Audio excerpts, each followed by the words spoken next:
Hello friend, अस्सलाम वालेकुम। Welcome back to my YouTube channel. कैसे हैं आप सब? उम्मीद करती हूँ आप लोग सब खैरियत से होंगे। आज हम कार्pe diem का एपिसोड नंबर 26 पढ़ेंगे और आज की एपिसोड बहुत ज़्यादा इंटरेस्टिंग होने वाली है क्योंकि आज एक प्रेस कॉन्फ्रेंस में यासिर भी अपनी मोहब्बत का इजहार करेगा और शायद आज चीफ हनीफा अपनी सलीना बेटी को एक्सेप्ट करेगा। तो देखते हैं आज क्या होने वाला है और आज इसमें क्या इंटरेस्टिंग होने वाला है। तो हम अपना नॉवेल स्टार्ट करते हैं। ऐसे में हॉस्पिटल की फिजा खासी तनाव का शिकार थी। यासिर के जख्म की पट्टी बदली बदली जा चुकी थी।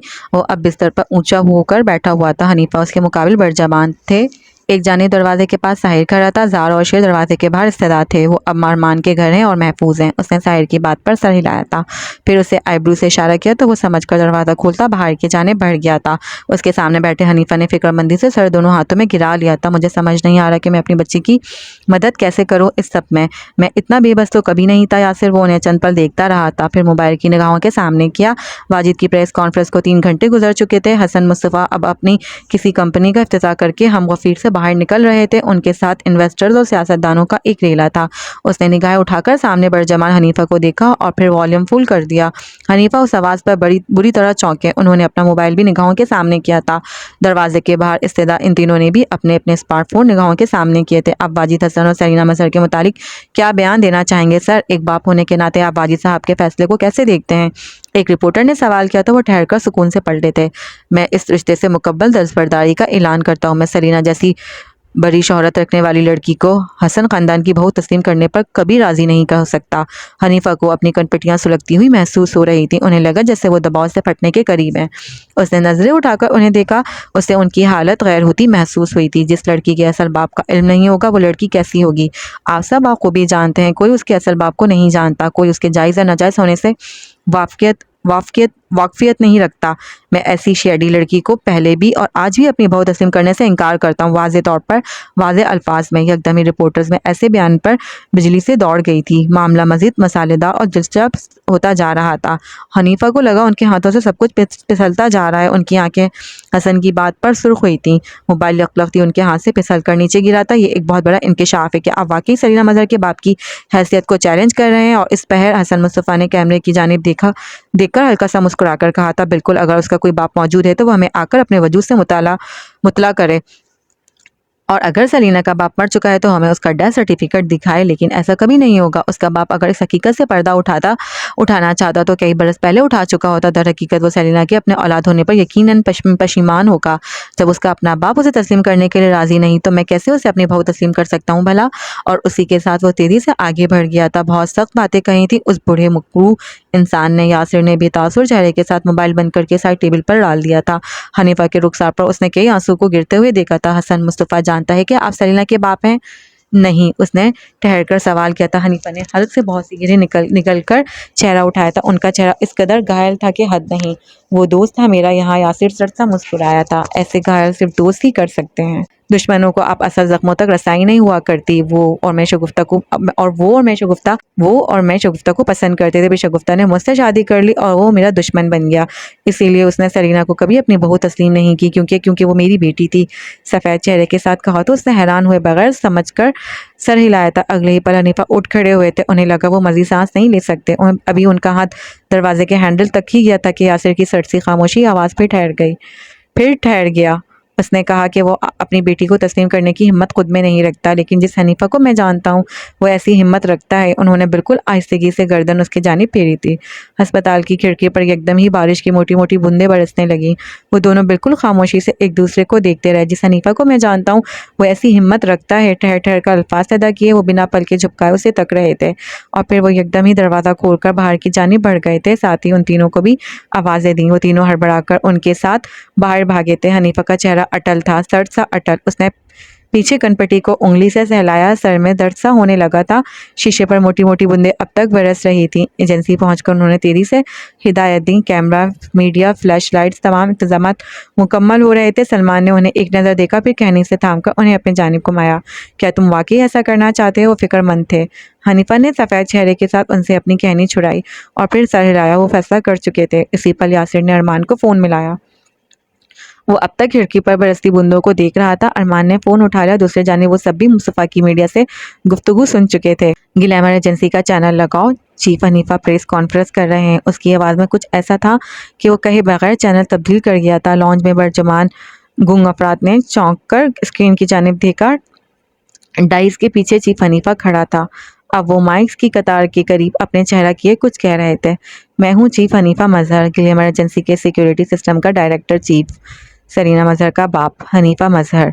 और अरमान के लॉन्च में एकदम कुछ छन से टूटा था। सब्जार पर एकदम ही बादलों से गरजदार आवाज उभरी थी। यासिर ने फोन कान से नीचे कर लिया। उसने जो सरीना को दिखाना था वो दिखा दिया था। हनीफा अब डाइस पर सफेद रिपोर्ट्स रख रहे थे। ये डीएनए रिपोर्ट्स हैं, लीगल फॉरेंसिक डिपार्टमेंट की सील शुदा रिपोर्ट्स। सरीना और मेरा डीएनए 100% अब होंगे। मैं तमाम तर सबूतों और गवाहान के साथ तस्लीम करता हूँ कि सरीना मेरी जायज़ बेटी है। मैंने उसकी माँ से निकाह किया था। उसकी ज़ात पर तमाम इल्ज़ामात बेबुनियाद और झूठ हैं। वो अब डाइस पर निकाहनामा के कागजात रख रहे थे। रिपोर्टर्स में हलचल सी मच गई थी। सरीना वह टीवी चैनल पर ज़ेरे बहस थी। सरदार, अरमान और सायरा तीनों उसकी जानिब देख रहे थे, जिसका चेहरा किसी मुर्दा चेहरे जैसा लग रहा था। उसने हाथ में पकड़ा फ़ोन निगाहों के सामने किया, उस पर एक नंबर मिलाया, फिर इसी मकानकी अंदाज में फ़ोन कान से लगाया। ये आदमी क्या कह रहा है माँ? उसने ठहरी हुई आवाज़ में बस एक दफ़ा पूछा था। वो सच कह रहा है बेटा। शगुफ्ता शायद दूसरी जानिब रो रही थी। उसका फ़ोन वाला हाथ बेदम सा गोद में आ गिरा था। बारिश अब तक तड़ातड़ बरस रही थी। फिर वो उठी। लॉन्ज में मौत से सन्नाटी जैसी खामोशी थी। उसने अपना कदम दाखिली दरवाजे से बाहर की जानिब बढ़ाए थे। बाहर एक खौफनाक सी गरज उभरी थी, लेकिन लगता था आसमान गिर पड़ेगा। चीफ हनीफा अब तक चेहरा उठाए गुलाबी आंखों से अटल लहजे में कहते जा रहे थे। फिर सायरा एकदम उठकर बाहर की जानिब भागी। वो बाहर नहीं थी, वो कहीं नहीं थी, वो अंदर घबरा कर आई। सरीना बाहर नहीं है, वो चली गई है। अरमान और दादा जल्दी से उठकर बाहर की जानिब बढ़े थे। बाहर हर जानिब सियाही थी और बारिश इतनी जोरों से बरस रही थी गोया सब ले डूबेगी। अरमान ने कार निकाली और अंदर बैठा साहिर को फ़ोन मिलाया। वो भी सलीना के लिए बाहर की जानिब भागा था। अस्पताल के 103 कमरे में मौजूद मरीज ने अपने हाथ से सुइयां निकाली थी और फिर वो चादर खुद से हटाता उठ रहा था। किसी ने उसे फ़ोन किया। वो अब वॉशरूम में शीशे के सामने मौजूद था। सफ़ेद ड्रेस शर्ट के बटन बंद कर रहा था, फिर ऊपरी 2 बटन खुले छोड़ दिए। ब्लूटूथ दबाकर राब्ता जोड़ा। सरीना कहीं नहीं है, वो किसी को नहीं मिल रही है। साहिर की हंगामी सी खबर पर उसने उसी सुकून से राब्ता मुनक़ता कर दिया था। फिर से कोट पहना, खुद को आईने में देखा। एक और फ़ोन आया। उसने बटन दबाकर राब्ता जोड़ा। अब क्या अरमान था? वो कलाई में घड़ी बंदी बांध रहा था। वो नहीं मिल रही, कहीं नहीं, कुछ ना हो गया, कुछ हो ना गया हो यासिर। उसने कदम बाहर के जानिब बढ़ाया। उसके लब कमजोरी के बायस अब तक सफ़ेद थे। माथे पर एक जानी पट्टी भी लगी थी। दरवाजे के बाहर कोई मौजूद नहीं था। उसने खामोशी कदम बाहर की जानिब बढ़ाए। उसी पल नर्स ने उसके कमरे का दरवाज़ा धकेला और धक से रह गए। कमरा नंबर 103 का मरीज गायब था। वो बाहर को भागी और डॉक्टर को मुतला किया। डॉक्टर भी उसके साथ भागकर उसके कमरे तक आया था। फिर सर पर परेशानी से हाथ फेरा। उस मरीज के लिए चलना फिरना ठीक नहीं था। ढूंढो उसे, कहाँ गया है वो। एकदम ही अस्पताल में भगदड़ सी मच गई थी। वो अब बाहर के जीनों से उतर रहा था। एक और कॉल आने लगी तो उसने ब्लूटूथ से राब्ता जोड़ा। मेरी बेटी नहीं मिल रही यासिर, उसे लेकर आओ, उसे ढूंढकर कहीं से भी ला कर दो मुझे। हनीफा रो रहे थे।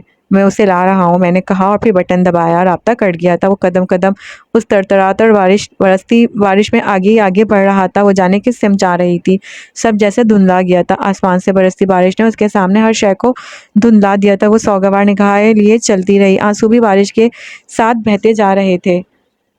बस फर्क ये था कि आसमान से बरसी उस बौछार का पानी यख था। जब उसकी आंखों से बहता खामोश ख्याल गर्म, इतना गर्म कि उसके अंदर तक झुलसा गया था। उसे समझ नहीं आया कि वो कितनी देर से इस बरसती बारिश में चल रही है। उसे कुछ याद नहीं था। बस समात में हनीफा का एक दिल दहलाने वाला इंकिशाफ गूंज रहा था। एक जगह ठहरकर वो घुटनों के बल बैठी, दोनों हाथ को सर पे रखा। आंसू थे कि गिरते ही जा रहे थे। उसे तकलीफ से सांस नहीं आ रहा था। हिचकियां बुलंद होने लगी। लोग अपने अपने घरों को भाग रहे थे। स्ट्रीट पर जल बुझ रहे थे। कोई उसकी जानिब मुतवज्जा नहीं था। उसे नहीं पता था कि कहाँ जाना चाहिए था। उसका तो कोई घर ही नहीं था। उसकी ज़ात उस बारिश तले बहती जा रही थी। फिर वो हिम्मत करके उठी, लड़ते कदमों से आगे बढ़ने लगी। यकायक उसकी आंखें पतरा गई थी। स्ट्रीट बल्ब जल उठा। बौछार बहुत तेज थी। दूसरी जानिब हर मंजर धुंधला रही थी, लेकिन कुछ था जिसे वो हर धुंधले मंजर में पहचान लिया करती थी। बरसती बौछार के पार वो खड़ा था, बारिश में बुरी तरह भीगता हुआ। एक गार्ड जो जख्मी था, जिसके जख्म में तकलीफ सी उठ रही थी। वो दोनों एक दूसरे को देखकर ठहर गए थे, बिल्कुल साकित। फिर सियाह कोट पहने गार्ड उसके जानिब बढ़ा था। वो नहीं हिली। उसमें हिम्मत नहीं थी। वो आगे बढ़ रहा था। बारिश की आवाज़ पर उसके कदमों की चाप भारी होने लगी। वो नहीं हिली। वो अपनी जगह जम गई थी। गार्ड उसके एन सामने आकर रुका। उसका हैंडसम गार्ड। तुम जानते थे? वो हल्का सा बोली, आवाज़ में जख्म सा उभरा। फिर उसने उसके सीने पर बेतहाशा बंद मुट्ठियों से मारा। वो रो रही थी। बुरी तरह टूट रही थी, उसे मार रही थी, उस पर चिल्ला रही थी, तुम जानते थे, तुम हमेशा से जानते थे, तुम जानते थे। बंदूकियां उसके सीने पर पूरी कुवत से मारती हुई वो बिलबिला रही थी। आसमान गरजा, पूछाड़ में तेजी आ गई। गार्ड प्रत्यमल दिए बगैर उसे देख रहा था। वो उसकी पूरी कुवत से मारने पर जरा सा लड़खड़ाया भी था। वो आगे बढ़कर उसे बेतहाशा मारती जा रही थी। तुम जानते थे, तुमने मुझसे छुपाया था, तुमने मुझे अंधेरे में रखा, मैंने तुमसे मोहब्बत की और तुमने मुझे अंधेरे में रखा। मैं बिलखती रही बाबा के लिए और तुमने मेरा मजाक उड़ाया, तुमने मेरी बिखरी जात का मजाक बनाया। यासिर, वो उस पर चिल्लाई थी। मारते मारते उसकी कलाइयाँ दुखने लगी थी, उसकी मज़ाहमत हल्की हो गई, हिचकियाँ बुलंद हो गईं। अब वो उसके सीने पर सर टिकाए रो रही थी। वो दोनों हाथों पहलुओं में गिराए चुपचाप खड़ा खड़ा रहा था। क्यों आए हो तुम मेरा मजाक बनाने, मेरी ज़िल्लत का तमाशा देखने, मुझे रुसवा करना? क्यों आए हो? अभी भी उसके सीने से पेशानी टिकाए रोती जा रही थी। वो चुप रहा, गले में गिल्टी सी उभरी। आसमान से बारिश बरसती रही, हर जानिब जलथल सा हो रहा था। नफरत करती हूँ मैं तुमसे, इतनी नफरत करती हूँ कि तुम्हें बता नहीं सकती। तुमसे, चीफ हनीफा से, अपनी माँ से, एजेंसी से, एक्ट्रेस होने से, वाजिद से, इस दुनिया से, सबसे। आवाज़ अब हल्की हो गई थी, हिचकियाँ सिमट गई थी। वो उसके सीने पर बिल्कुल खामोशी से सर टिकाए हुई थी। फिर सर उठाकर उसे देखा। यासिर ने उसे गर्दन झुकाकर देखा था। सब कहते हैं तुमसे दूर हो जाऊं और एक मैं हूँ कि मुझे तुमसे हर दफ़ा मोहब्बत हो जाती है। मैं क्या करूँ? आंखें बेहद गीली थीं, आवाज़ रुंधी हुई थी और उसे नरमी से देखता रहा। बाबा के लिए सारी ज़िंदगी तड़पती रही मैं, वो आज आए और अपना रिश्ता मुझसे जोड़ लिया। मैं ही क्यों हमेशा मोहब्बत के लिए तरसूं? मैंने क्या गुनाह किया है? गार्ड, मैं जिनसे मोहब्बत करती हूँ मुझसे जवाबन इतनी मोहब्बत क्यों नहीं करते? क्या मैं मोहब्बत के काबिल नहीं हूँ? यासिर ने उसे जवाब नहीं दिया। वो उससे दूर हो गई थी। फिर उसे तनफ्फुर से देखा और पलट गई। चले जाओ, तुम्हारी माँ मुझसे मुझे फिर से कहेगी कि मेरा बेटा तुम्हारी वजह से इस हालत में पहुंच गया है। लेकिन वो उसके पीछे बढ़ रहा था। अब वो इस बरसती बारिश में कदम मिलाकर उसके साथ चल रहा था। मैं चीफ से कोई रिश्ता नहीं रखना चाहती, मैंने उन्हें कभी माफ़ नहीं करूंगी। आंसू फिर से जमा होने लगे थे। वो उसके साथ साथ चलता रहा। मैंने भी अपने बाबा को कई सालों तक माफ़ नहीं किया था। फिर एक दिन वो मर गए। आसमान से कुछ टूटकर पूरी कुव्वत से ज़मीन पर आ गिरा था। वो ठहर गई थी। उसे चेहरा फेर कर देखा। उसकी आंखों में एक गहरा दुख हलकोरे ले रहा था। क्या तुम चाहती हो तुम्हारे बाबा भी मर जाएं? नहीं, उसने तड़प कर उसे रोका था। अगर तुम ऐसा नहीं चाहती तो उन्हें माफ़ कर दो। वो बहुत सालों से अजियत में हैं। उनकी अजियत तुम्हारी तकलीफ से कहीं ज़्यादा थी। उन्हें माफ़ कर दो, मैं उनकी अजियत का गवाह हूँ। वो उसे बिल्कुल चुपचाप देखती रही। उन्होंने मुझे छोड़ दिया था, मैं भूख की शिद्दत से बिलक बिलक कर बड़ी हुई हूँ। उसकी आवाज़ काँपी थी, रगों में जलन सी उभरी। उन्हें माफ़ कर दो, वो अपनी सज़ा काट चुके हैं। और वो उसे देखती रही यहाँ तक कि बौछार थम गई। फिर उसने महसूस किया कि यासिर ने उसे कलाई से थामकर अपने साथ आगे बढ़ाया है। वो अब उसे लिए आगे बढ़ रहा है और वो हमेशा की तरह किसी अंधी की कुव्वत के तहत बढ़ती जा रही है। और वो अब उसे निचले फ्लोर के हनीफा के दरवाजे से अंदर लिए दाखिल हो रहा था। वहाँ chief Hanifa, chief Salman, Sahir, शेर और जार मौजूद थे। साथ ही परेशान सा अरमान भी खड़ा था। उसने उसे कलाई से पकड़कर हनीफा की जानिब धकेला। उसने कहा था वो उसे ले आएगा और वो उसे ले आया था। ये रही आपकी अमानत चीफ। उसकी आवाज़ पीछे से उभरी थी। सलीना और हनीफा एक दूसरे को तकते रहे। वो दोनों एक जैसे थे, नर्म, मासूम, एक दूसरे से बेतहाशा मोहब्बत करने वाले। और पील हील्स के साथ वो उन सफ़ेद टाइल्स पर भागकर हनीफा की जानिब बढ़ी थी। वो रो रही थी, वो उनसे आ लगी थी। सलमान ने सुकून का सांस खारिज करके शुक्रगुजारी से छत की जानिब देखा था। अरमान ने सुकून से आंखें बंद करके खोली थी। पीछे वो अब तक नरमी से उन दोनों को देख रहा था। उसे एकदम ही बाबा की वो गर्म सी आगोश याद आई थी। हनीफा अब सरीना का माथा उसके रुखसार चूम रहे थे। वो दोनों बेतहाशा रो रहे थे। उसने रुख मोड़ लिया, साथ साहिर को भी इशारा किया। वो उसके साथ बाहर निकल आया था। वाजिद हसन कहाँ है? अपने घर। उसने सर हिलाया और आगे बढ़ाया। चेहरा अब पत्थर के मानिंद सख्त था और आंखों में काट सी थी। उसने कदम बाहर की जानिब बढ़ाए। कहाँ जा रहे हो? साहिर ने पूछा। कुछ हिसाब निकलते हैं। उसकी जानिब और कार की जानिब बढ़ गया। आज वाजिद की मौत थी उसके हाथों। जख्मी गार्ड्स को कभी नहीं उकसाना चाहिए। उनके ताकतवर बाजू जबड़े से दांत अलग कर देते हैं और वाकईतन आज उसके दांत तोड़कर जबड़े से अलहदा करने वाला। वाजिद अपने पिए को हिदायत देता हशाश बशाश राहदारी अबूर कर रहा था। फिर चक्करदार जीनों पर कदम धरता ऊपर की जानिब बढ़ने लगा। वो कुछ लम्हात पहले ही घर आया था। जीने चढ़ते उसने लम्हे भर को ठहर कर कुछ महसूस किया। उसका बेटा अजलान उसके ऊपर की जानिब बढ़ते कदम अपनी ही जगह साकित हो गए थे। सकीना, अजलान कहाँ है? सकीना जो लॉन्ज में मौजूद फर्नीचर की तब्दीली देख रही थी, चौंक सी गई। फिर उसके जानिब चली है। आंखों में गहरी ना समझी भी थी।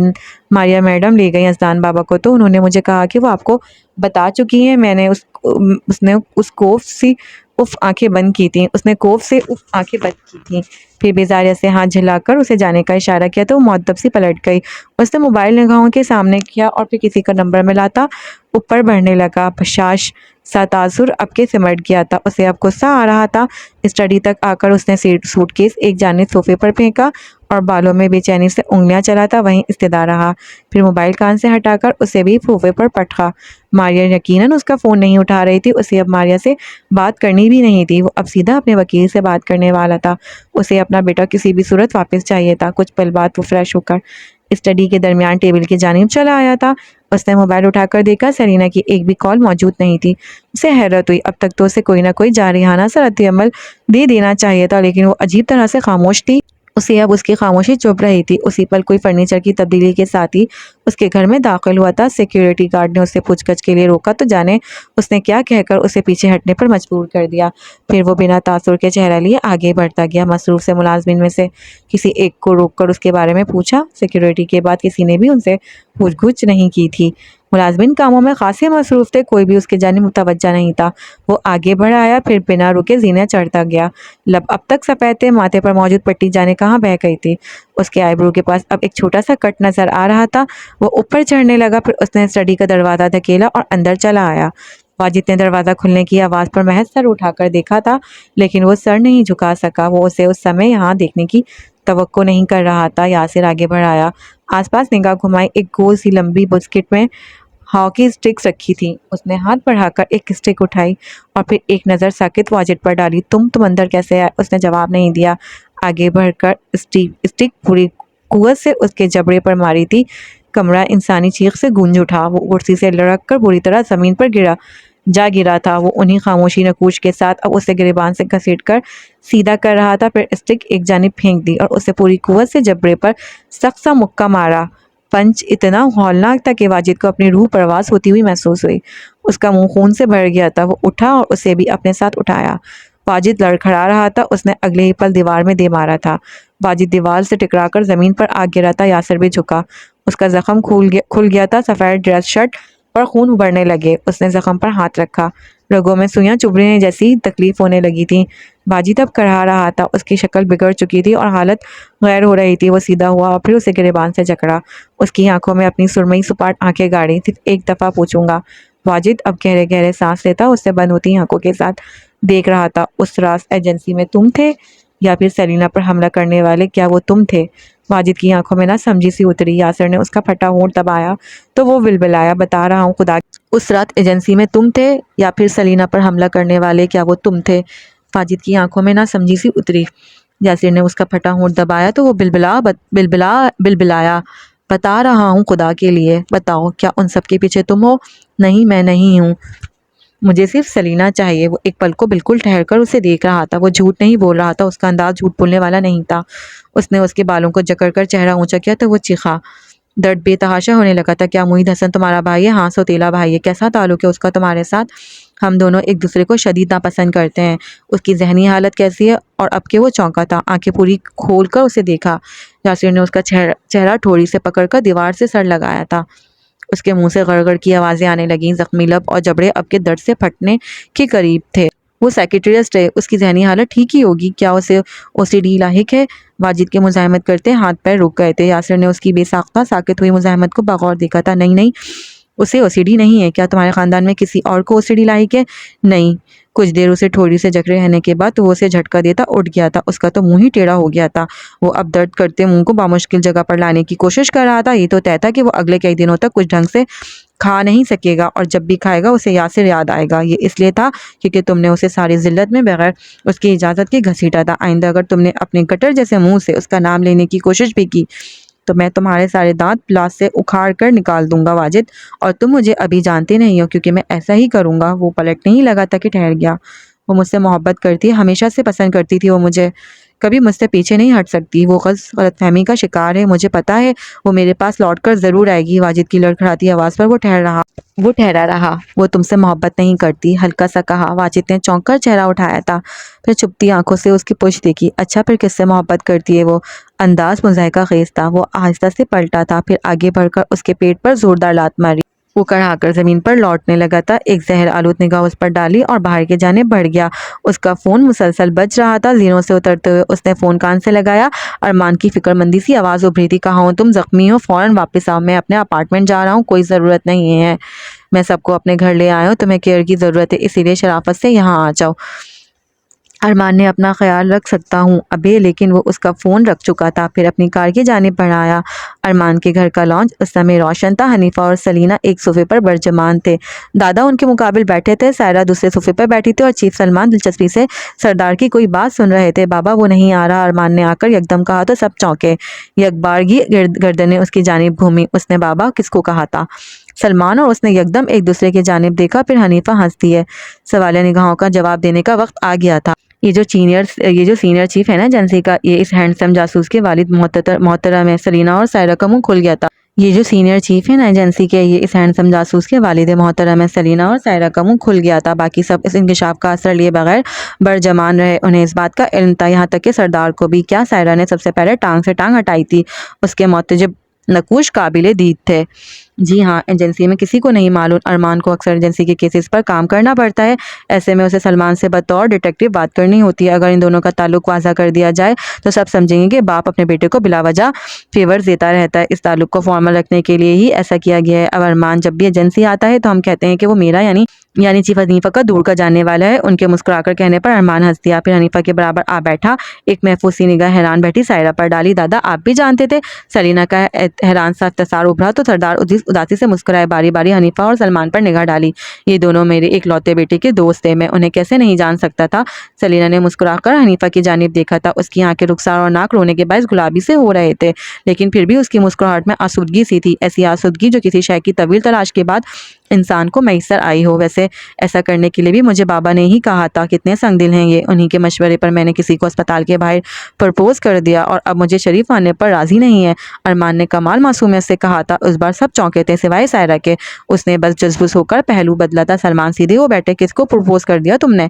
बस किया है किसी को। तुम अपनी हरकतों से बाज नहीं आओगे ना? उनकी आवाज़ तंबिया सी थी। उसने असर लिए बगैर ढीठों की तरह कंधे उचकाए जैसे वो यहाँ मजबूर था। सरदार को उसकी शरारत का इल्म था, इसीलिए मुस्कुराहट छुपाने के लिए उन्होंने चेहरा पूरा झुका लिया था। अरमान ने उनके झुके सर को देखा, लबों पर उमड़ती मुस्कुराहट दबाई। लेकिन हनीफा की अगली बात पर उसने गहरा सांस लिया था। यासिर कहाँ है? वो नहीं आ रहा। वो कह रहा है कि मैं अपना ख्याल खुद रख सकता हूँ, इसीलिए मैं अपने अपार्टमेंट जा रहा हूँ। वैसे मेरा ख्याल है कि वो वाकई अपना ख्याल रख सकता है, इसीलिए उसे उसके हाल पर छोड़ दिया जाए। लेकिन सलमान ने जैसे उसका तजज़िया सुना ही नहीं था। वो अब ये लड़का पागल है बिल्कुल कह रहा है। मोबाइल हाथ में लिए उसका नंबर डायल करते लाउंज से उठ रहे थे। सलीना के चेहरे पर फिक्र सी चमकी थी।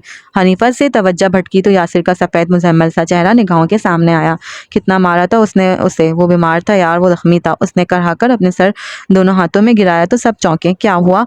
मैंने यासिर को बहुत मारा है।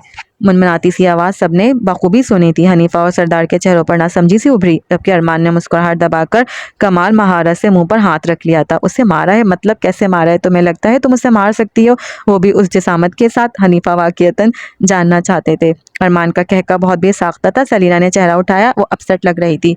मैंने उसे वाकई मारा है बाबा। अच्छा मारा क्यों है? हनीफा को उसकी बात पर यकीन नहीं आया तो दूसरा सवाल किया।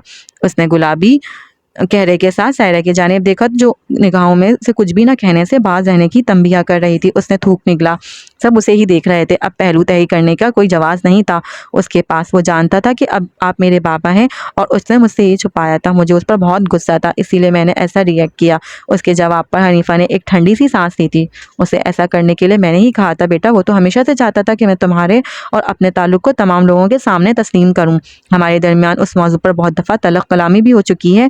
उसने ये सब मेरे कहने पर किया था। और हनीफा की बात सुनकर उसे फिर से शर्मिंदगी हुई थी।